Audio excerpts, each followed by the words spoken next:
Princess Mary's mother-in-law Margrethe, 82, becomes the only living queen after Elizabeth II's death. Here, Female reveals the royals' special relationship and quirky style. With the death of Elizabeth II, Margrethe II of Denmark has become the only living queen in the world.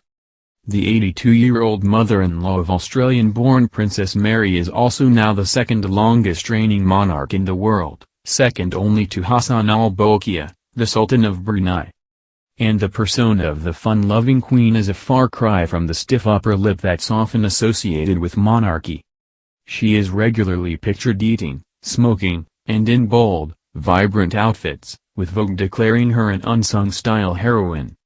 This week, she celebrated her 50 years on the throne, and is the world's longest-serving current head of state. While the Sultan of Brunei has been a monarch since 1967, he only became head of state in 1984, when Brunei gained independence from the UK. Here, Female looks inside the life of the world's only queen, from her love of daskunds, to chain-smoking and very quirky fashion. Close friendship with the Queen Elizabeth. Queen Margrethe held a close relationship with Queen Elizabeth II and was among the first international monarch to pay tribute to Her Majesty. Both queens are great-great-granddaughters of Queen Victoria, making them third cousins, with Margrethe often looking up to Elizabeth like a big sister. In May, Margrethe told the UK's ITV News that Elizabeth, 14 years her senior, was a huge inspiration to her as the only other living queen. Queen Elizabeth was 26 when she became queen. When I was growing up, I hoped I wouldn't be as young as that when my father died. It made an enormous impression on me. The fact that she was dedicating her life. I understood what that meant. This is for life. That is the whole point of my life. And I know she sees that too, she said. When I was growing up, my mother and father said to me, look at what they do in England, and I could see that it could be done and it was worthwhile and you could live a very full life with it, even with a heavy schedule and demanding job. The mother of two added that both queens see their roles as dedication and a job, and the way that Elizabeth faced her duties inspired her. The way she has faced her duties, the way she has dedicated her life, and she does it with a smile. She has been through many things, she added.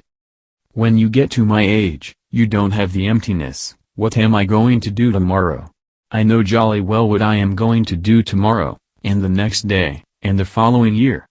The pair also had sweet nicknames for one another. Margrethe called Elizabeth by her childhood nickname Lilibet, while Elizabeth called Margrethe Daisy. The Danish monarch is known as Aunt Daisy to many in her family, as she was named after her grandmother, Princess Margrethe of Sweden, and her name is similar to the Nordic word for the daisy flower. We are definitely affectionate, but I don't want to splash it all over the place, she told ITV of Elizabeth II. The pair also have a love of dogs in common.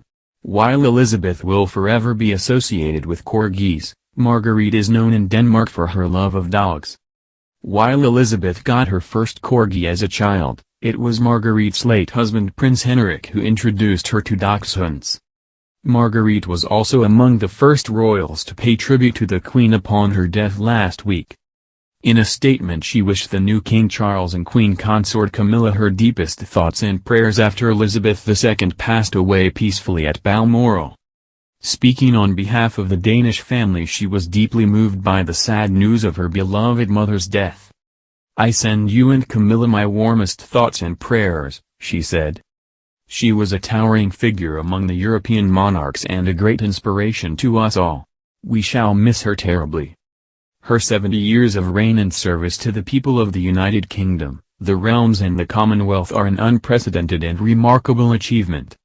We shall always remember her important contributions to their development and prosperity. The Danish royal family, including Hobart-born Princess Mary, shared a close connection with Queen Elizabeth. In February, Margrethe and Mary met with Kate Middleton, and officially welcomed her to Copenhagen. Mary has also previously attended Royal Ascot horse race with the Queen and Prince Edward. 50th Jubilee celebrations. European royals turned out in force on Monday to celebrate the Golden Jubilee of Queen Margrethe II of Denmark. Celebrations were due to take place last week, but were delayed as a mark of respect to Queen Elizabeth II.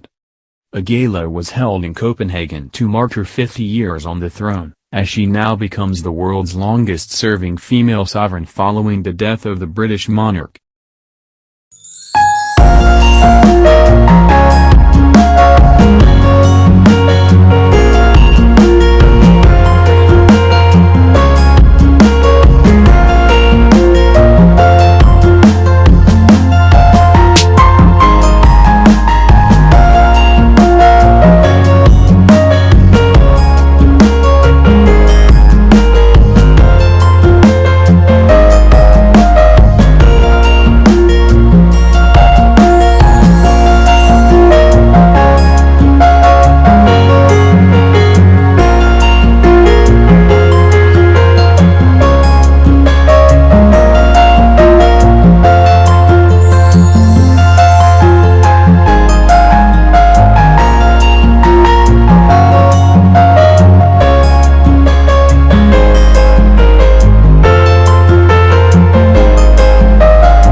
Monday to celebrate the Golden Jubilee of Queen Margrethe II of Denmark. Celebrations were due to take place last week, but were delayed as a mark of respect to Queen Elizabeth II. A gala was held in Copenhagen to mark her 50 years on the throne, as she now becomes the world's longest-serving female sovereign following the death of the British monarch.